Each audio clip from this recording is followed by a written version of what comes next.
Baba Nkosi yamakhosi,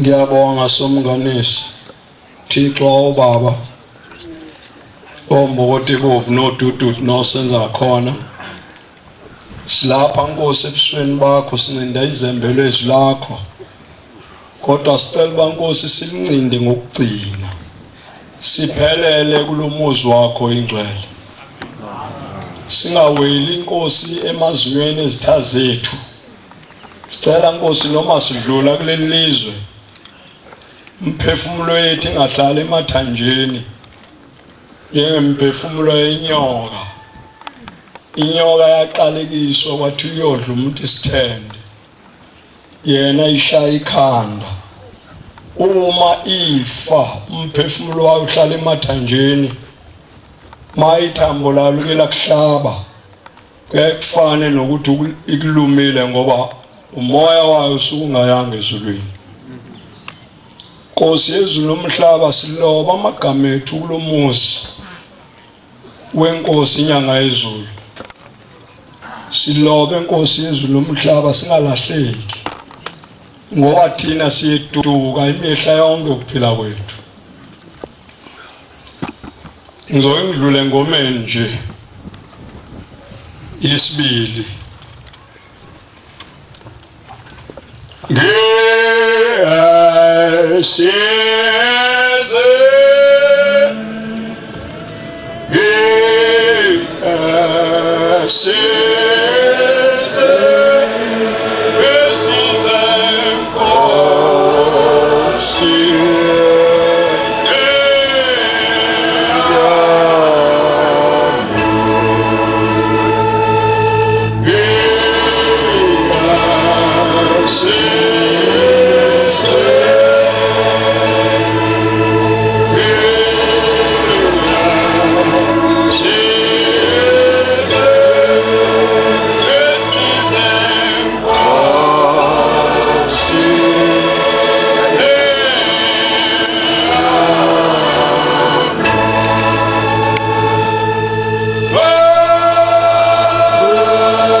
washo njalo uShembe elindile inhlangakazi elindele mina nawe thina esesiganga ngalesonto.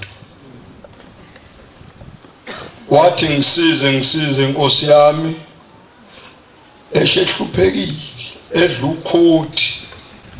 Mina nje mangaludla ukhothi ngangigibhisa ngesisu ngoba into engingayazi. Wasuka la ngeenyawo wazihamba ibhlukwe lazi ladabuka wazongena eSwazini ngeenyawo. Menqa umule esiqweni seyinyamazana ezazimbona ukuthi lo muntu wasezulwini ngoba amagubesi siyinyama sonke kulona. Kodwa lona lalithi malibona yena lidlalisele phambi kwakhe. Ngoba laluzwa usi lwasezulwini. Wala kuShembe libandla. Emva kwalokho base beqala abantu behlubuka baqamba amabandla abo njengoba kwenzeka nje manje. Umuntu oqala wahlubuka kuleli bandla waqamba ibandla leZayoni kwaba uIsrael Mbonambi. Owesibili wahlubuka waqamba ibandla lakhe kwaba uThusi nanga emakhehleni emalukazi. Umuntu wahlubuka la ekhaya esethwele ingqondo yakhe isingaphezulu kwakhe. Owesithathu kwaba uNkonyane. Namanje iyona zikaNkonyane zifaka amakhongomani ngoba umuntu wahlubuka la ekhaya. Ikholo maselithela isilima lenkinga ngoba labantu engikhuluma ngabo babelandelwa njalo amaNazaretha ahambe nawo.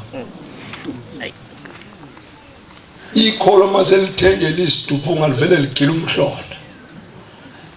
Inkosi ilange ephakameni ikhona bake bakhonza abantu umfazi uMamthembu. Wafaka ikhongomani wafaka isinene. Bathi mabembuza ukuthi umfazi wenzani wathi ngithenga ijombo umsele ngaphenduka ngayindoda. Amlandela amogolo ubona intshebe ziyedokodweni kuyena bheka.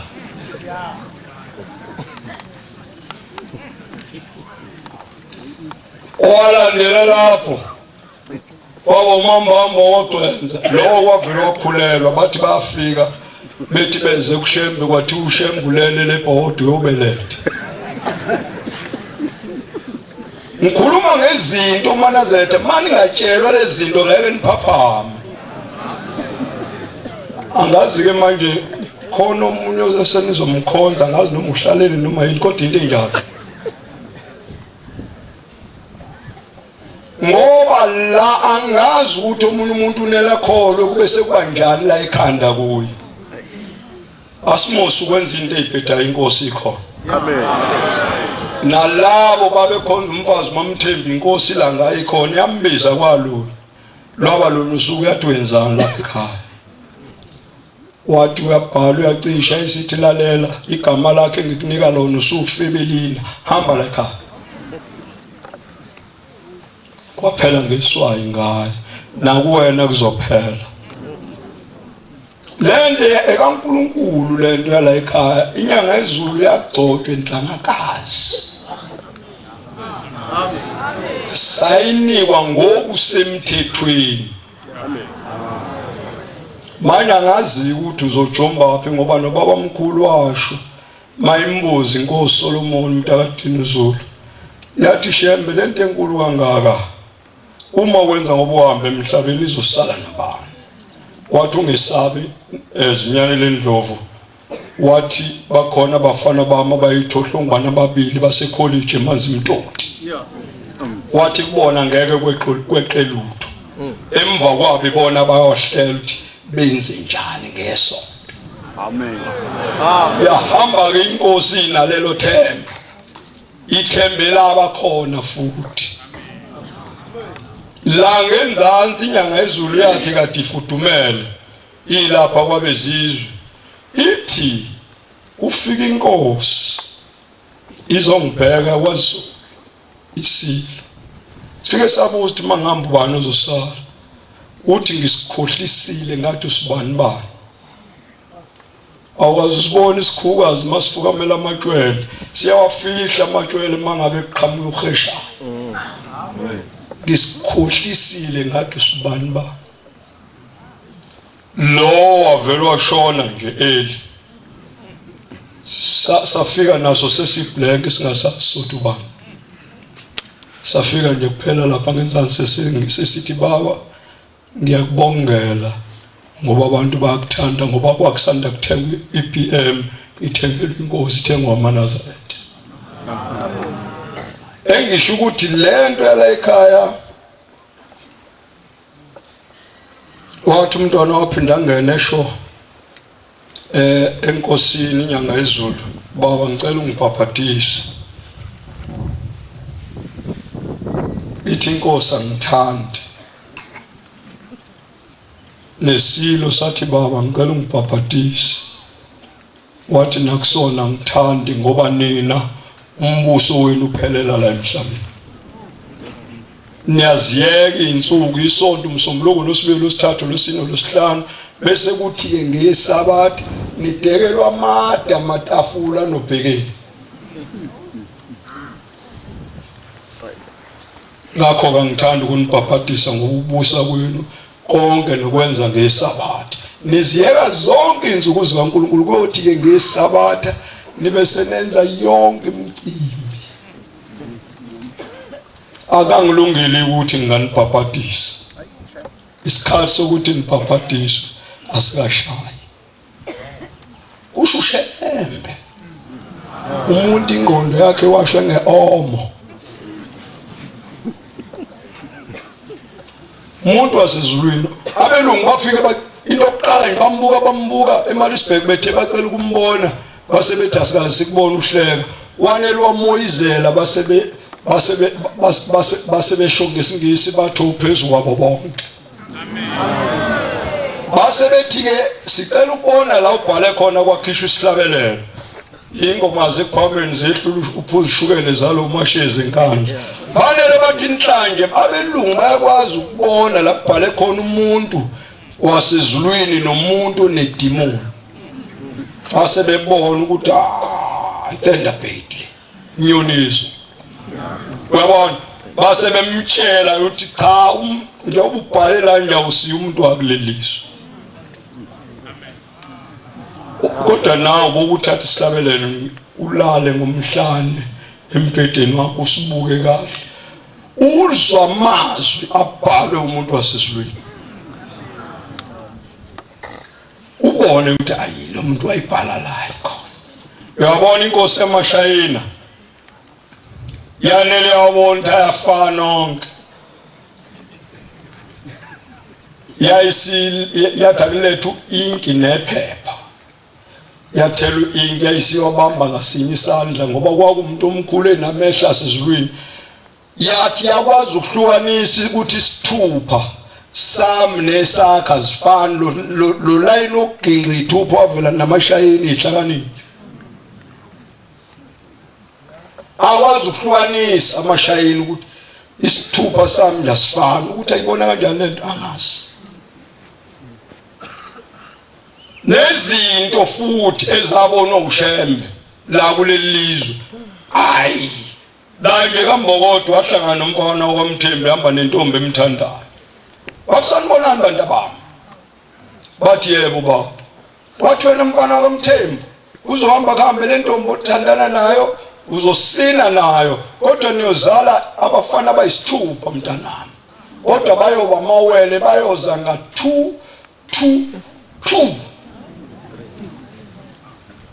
Bawon insizwe ezo6 lezo zikhona. Ngezwi lenkosi yasephakathi. Uthi omunye ubaba wakomchuno esisebenza naye lapha eDunlop, hey Celiza niyajabula nine niyobona uNkulunkulu. Ngithi mina ngani uthi uyangibona mina njengoba ngiyinyanga nje akekho uNkulunkulu obonwa yimina. Uthi ngoba thina sikwazi ukubamba ikati silikopolota amehlo liphila lingafile siliyeke lihambe bese sithatha lawo mehlo alo senza into zethu.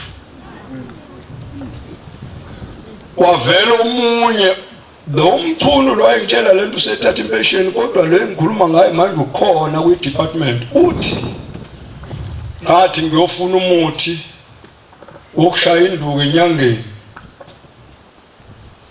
Yathi yayisithi icela ngibhekele ikati elisanda kuzalwa elingaboni kahle emehlweni, elingakaboni.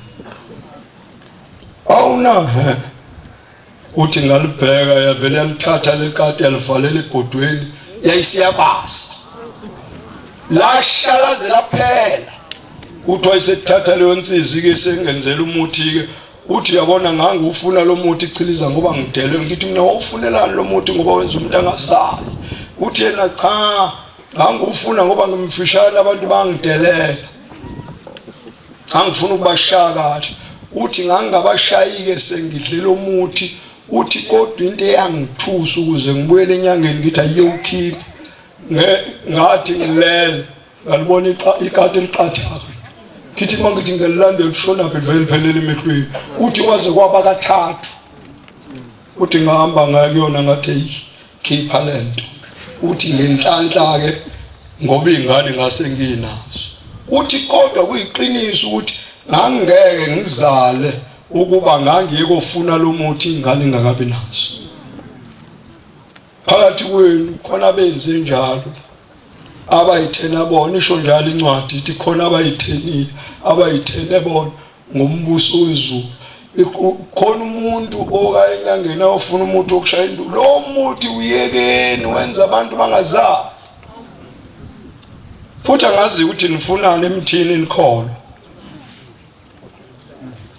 ngoba phela ayengibuza umbuzo nje oshibhile kodwa ucwiche ngezitho. Ubani wakwabona inkawu ifela ingabulawanga? Ubani wakwabona impunzi ifela ingabulawanga abantu? Yini singaceli lokuphila kushembe ukuthi inkosi, impunzi nonogwaja nezinyamazane nje ezinasikaze sibone stressile sejari, sicela inkosi lokuphila kuwo. Siphile futhi ngaphandle kokubhulelwa, ngoba umuntu umekubhulela ukuwasha ushembe. Umuntu nje meqala ukubonela izinto ukuwasha ushembe usala ube umuntu phaqa. Mina ngiyangibhulela mange ngathi ngingene esangumeni ngithi asibhule sivele sibheme kuphela idosho ngiphumele ngihambele. Ngangabizwa umfowethu khona umfowethu sanda kushona, wangibiza wathi angimphelezele. Usafike sambhula saganga ngaye ngoba vele alo nina zethu samusho mase kufanele sisho mina sake kwathe asiyabhema lutho kaze ngaphuma kwaphela kanjalo ngoba ihlabathi siyaqhibana. Mina ngikholelwa ukuthi ngingathandazelwa isayoni. Singibeka isandla silahla amatende. Thank you. Ngoba ngikholelwa ukuthi isayoni sithandaza ngaphezulu kaShembe. Cha. uShembe unezwi laphakade. Amen.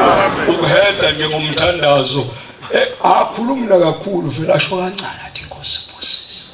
Hawu uzibuza uthi hayi kanti ngempela uyibona inyanga edlala ngabantu mayibanikeza imithi yokuchatha ivele ithatha itshe lomgodi lifake phakathi athi umuntu echatha izinqa zibuhlungu abesethi hayi inyanga impela. Kodwa lezo kusiza uma uchathe ngembiza vele kwengathi uchathe ngamanzi kodwa umehluko kuba impilo. Angazi noma yezwa namakhono kodwa ngifuna ni understand ulimi lwasekuphakameni ukuthi uShembe analo ulimi lwezwe unolimi lwasezulwini. Amen. Uyilona kanondle ngalo njoba nibahle nje nondliwa izwi lenkosi yasePhaka. Sathi sinye siduphunga isiduphunga somfazi angimfuni indoda yami ivakashe nami kwaShembe ngoba izofika ikhanda ngase ngithi mina hawu kanti uyabona ukuthi intombi zinhle kuphakameni kuphela la eDalton ejointini azikho sekuphakameni kuphela ngathi ngiyabonga mawusubona abantu abahle basephakameni uyabuza umuntu ubaba uthi hawu la kwashembe niyamkhonza uJesu ngathi mina akade ngicula ngithi ngoJesu umkhululi ongafiyo manje thina uJesu mehluko esingamfuni lo othwalwayo makuyiphasika abantu bamokhalweni bathi basentabeni intaba isenhlakazi Amen. uyabona manje ke ngithi mina umehluko siyamkhonza uJesu kodwa sifuna lo ophilayo wayisukume esishosha umehluko wethu yilo awukho umuntu awukho omunye nje awukho nazi isihlabelelo sinesiphambano ngoba vele sifuna thina uJesu lo wayisukume esishosha simfuni lo othwalwa abantu iplango nje alikhonza kuphamba khonza uThixo ophilayo Thixo nombombo omude akhonza ephakameni khona inkosi uShembe ya uNkulunkulu wabusisa indlu kaNhliziyo yathanda uthando amen abusanga zonke ibonga kunyaka seBhayibhelini indlu kaLevi indlu kaAbraham indlu yabaqotshwa langizwe hayi zonke izindlu noJesu umbona abusiswa nje wayekwazi ukuhamba phezulu kwamanzi ingoba wayenzalo kaAbraham abantu shondala incwadi kaMateyu ishonjalo manje ke thina siyindlu kaThixo njengoba silandela uShembe Amen. Nante lese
mina njengoba ngakhile nje kwamashu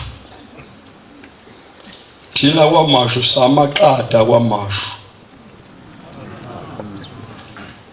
lokho engikushoyo ngithi sicela imvulo enkosini yamaNazaretha amen kwamba ubaba uNtini la ngasuka la ayimnambithi ngiyobekela inkosi yasezulwini into engangiyibuka la ngibuka izulu lomsile ngathi awuzafi inkomo abantu ke bayafa uNkulunkulu ekhona uma benganakile mina ngithi imvula ilele khona emakhosini amen ukuthi amakhosi wone kufanele asicelela imvula enkosini yasiphame Sake sasuka ngelinye ilanga la ngale ngenzansi ekhaya enzansi ebuhleni. Sathi siyocela imvula, phuma inyanga yezulu yathi nizocela imvula nina. Ningobani nina? Aningani emakhosini niyocela imvula kube yiwona ezala kimi. Sahamba sawothinta inkosi umfo wami sochithwayo, inkosi endala yasemaqadini yasemachunweni. Uma sesibuya sekuqhutshwa inqama yabuka iwashi inkosi yayifundile ke nangegeography.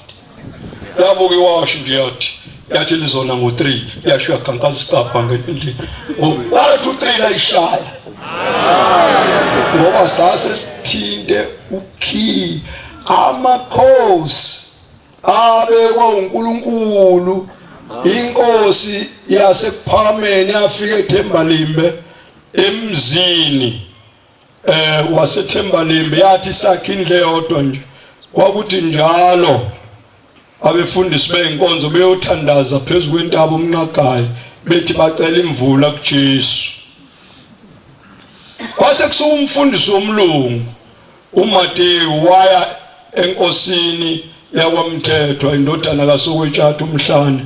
Wafika wathi Ndabezitha, wathi imvula uthi uJesu angikutshela ukuthi siphelile ezulwini. Mafika uShembe umuntu wasezulwini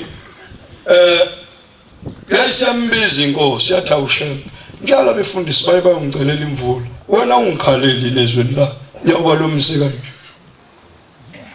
Uthi yena hayi mina Ndabezitha angimkhonza uNkulunkulu okuhamba ezweni lethu. Haw uthi incwadi ihlabelelo 81 noma Mahubo 81 verse 9 ithi mangabikho kuwe uThixo umfokazi ke sihambe. Haw wathi yabona Ndabezitha barong imvula mabeyoyicela kuJesu imvula ikuwe. Yoba inkosi wathi njengoba ngikhuluma nawe nje mina inkosi ngizwa sedla ngeingalo. Wayesethi haw kanjalo nje wayesethi ke kuwena Shembe ngicela imvula. Wathi uShembe kuwena ngicela amadoda amadala afake ongiyani. Yawakhipha inkosi Shembe wakhipha lawa khulwa wathi ambani yothandaza lapha entabeni wangayi kwakuye. Nizofike nithi khona uNkulunkulu osokwetshatha manithandaza wamakhosi la kwaMthethwa. uNkulunkulu wenkosi ekhona umhlane sicela imvula kuwe lomsile. Wathi maseniqedile nishaya isigubhu nithi thuthuka mNazaretha sizwa ngendawo besitshela bethi eNazaretha siyophuza. Yabona uthi bese nibuya masinyane ngoba imvula izonifica endleleni. Benze njalo ke banele basishanje isigubhu qhum lasho ngaka amathonzi baqala babaleka lana ubusuku nemina amasonto amathathu waziwathi inkosi Shembe ngicela ubuyisele la uthathe khona. Kwase kuthiwa abantu bakwaMthethwa bangayifuyi ingulube ngoba mabe eqhubeka nokufuya ingulube kuleli lizwe iyobuya imvula yenze njengakwezinye indawo. Lapha nje kwaMashu sifuna kwakhiwa umuzi wenkosi yasePharameni. Amen. Ngoba khona umfana umfoka manje ohlakaniphe kakhulu la engqondweni usebenze emahhovisi lapha eThekwini wenza sure ukuthi inkosi yasePharameni ayithola indawo esikhumbuzweni. Amen. Sizokwakha indle ipalace enhle kakhulu. Sakhela uShembe ngoba sifuna mayifikile ugijime bonke abantu beenkonzo bazogezwa ngeyiso. Sifuna ukwenza sure ukuthi uGamaliyeli mayifika uzongena endlini esimangaliso. Sokwenza sure ngoba lo mfana unobuchule. Ingawo ngathi ninasondela la eduze kwami wena ubingqondo yakhe washo ngeomo. Ayibonga inkosi yasePharameni. Ngayo umethule enkosini yasemaqadini ngoba phela iyona esiphethe. Njengoba ngithe singamaqada kaMashu ngangomethula ngathi Ndabezitha lo mfana usebenzela inkosi yamaNazaretha kanje esithi inkosi asimgona. alibonge igama lenkosi. Noma bethi bamhlubule sithi thina hey ungahlubuki uzokufa uzobulawa ushembe ngoba uyisebenzi sakhe. Ayibonge inkosi yasephakame. Engisho ukuthi ke asiliphatheni kahle leli bandla ngoba likaNkulunkulu. Akulona lo muntu siyophila ngalo bonke labo shembana abakhona banalo izulu. Nali izulu lethu. Amen. Esiyothi masifa sidlule esifubeni sakhe. Njengabantwana bakaIsrael babethi mabefa badlule esifubeni sikaAbraham. Thina siyodlule esifubeni senkosi uThixo. Amen. Sonke akekho umuntu ongezodlula enkosini ngoba phela yagcotshwa inkosi inyanga yezulu. Thanda uthanda. Nawe uyayibona ukuthi inkosi ifike eThekwini kwanyakaza umngengeni ngolosihlanu sesihamba sikholosha phambi kaGamaliyeli. Awukodwa izikhulu zikahulumeni ngizibone ngathi zaliwe. Ungafika ushemba zahambe ungekho. Bathi mina uzazaliwa izikhulu zikahulumeni awunkosi mangaliwa. Ngomhla uphela ikho into embi ngale waliwe uNkulunkulu esephambi kwakho afika ungekho. Hayi ngithemba uNkulunkulu akabakhumbule abantu abangaphinde bayenze lento. Kufuneka kufike inkosi yasezulwini izihamba ubatshazelwa abantu ukuthi bekufika ushembe wena ungekho. Ubuphethe izwe into ebikabi leyo. Ngiyabongela amakhosi alandela inkosi yasephakameni. Ngifisa ukuthi isizwe siphethwe yilamakhosi ahlonipheke. Amen. Angabi njengamakhosi ngabona ngapha ngakithi inkosi idlutshwala abantu behlonipha induna kunayo ngoba ingaphuzi. Inkosi babevele iphuzi nayo bese beyibamba bayithwale bambe beyishange impama. Abantu bahlonipha induna kunenkosi. Mene take care of yourself. Sho njalo incwadi kaDaniel 5:24 ithi ukaliwe ngithenge kuwe esikalini ngakuthola ungawashaya amaphawu ngakuthola ulula umbuso wakho uqediwe amaMed namaPares bayohlukaniselana umbuso wakho. Wena uzenze walula wadla icidili uyabuza umuntu uthi chiliza utshwala ngithi usiko ngithi mina cha akulona usiko utshwala umkhuba wabantu uthi kanti babakhelwane ngithi mina babakhelwe imfene. Wayibona imfene emazincela inkomo esibayeni kwakwakhiwa utshwala besizulu buthathwe beyobekwe esibayeni bese kuthathwa lo muthi ekuthiwa udakwa kufakwe phakathi kwenzela ukuthi imfene mayizoncela inkomo ifike idakwe kuze kuse bayigwaze bayibulala. Awumbona umuntu mayisedakwe vele afane nemfene lokho. Baba Nkosi yamazulu nomhlaba ngiyabonga Shembo ingcwele ngibuyisela kubaba wasesulwini. Siyabonga amazwi amnandi esiwathole kumfundisi wenkosi inkosi zimbusise. Amen.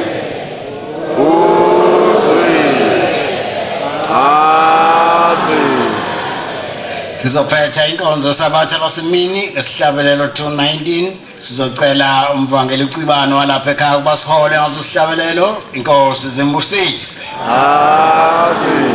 Inkosi ayibusise ukuphakama kwabangcwele. Amen.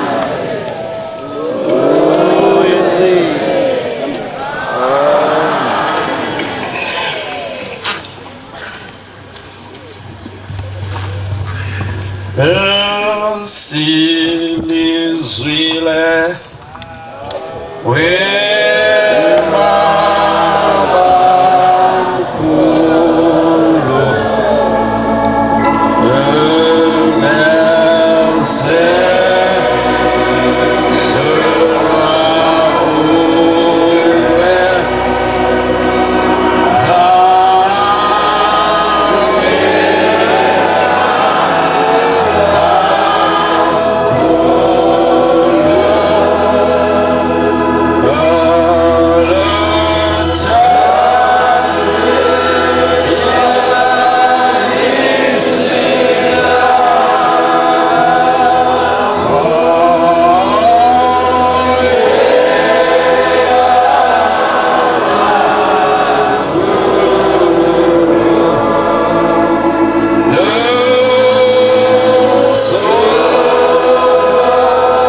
Say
Asibonge.